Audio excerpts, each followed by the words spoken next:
Pripomínanie a vzdávanie úcty životom minulým nachádzame vo všetkých vyspelých kultúrách ako v Európe, tak i za morom a jedna z najzaujímavejších verzií prichádza z Mexika. Tradičný sviatok na počesť všetkých zosnulých, Dia de los Muertos, Deň mŕtvych, počas neho si rodiny prejavujú lásku a úctu k zosnulým členom rodiny, a to 1. a 2. novembra, pričom v niektorých oblastiach sa oslavami začína už 41. októbra. Okrem Mexika ho oslavujú aj štáty Strednej Ameriky, a neobchádza ani oblasti USA, kde žije početná populácia obyvateľov s mexickými koreňmi. Tento sviatok sa považuje za natoľko významný, že UNESCO ho v roku 1993 vyhlásilo za nehmotné dedičstvo ľudstva.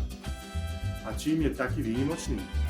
Spôsobom, akým si rodiny uctievajú svojich mŕtvych. 1. novembra oslavujú návrat detských duší a 2. novembra vítajú duše všetkých dospelých. Ku každej oslave Dia de los Muertos patrí bohaté pohostenie pre mŕtvych aj živých príbuzných. Na oltár mŕtvych ofrenda doma vonku v záhrade alebo pri pomníku sa vystavia pripravené jedlá, ovocie, nápoje a najmä obľúbené pokrmy zosnulých cukrovinky v tvare jelebiek, calaveritas a sladké pečivo v tvare kosti, pan de muerto.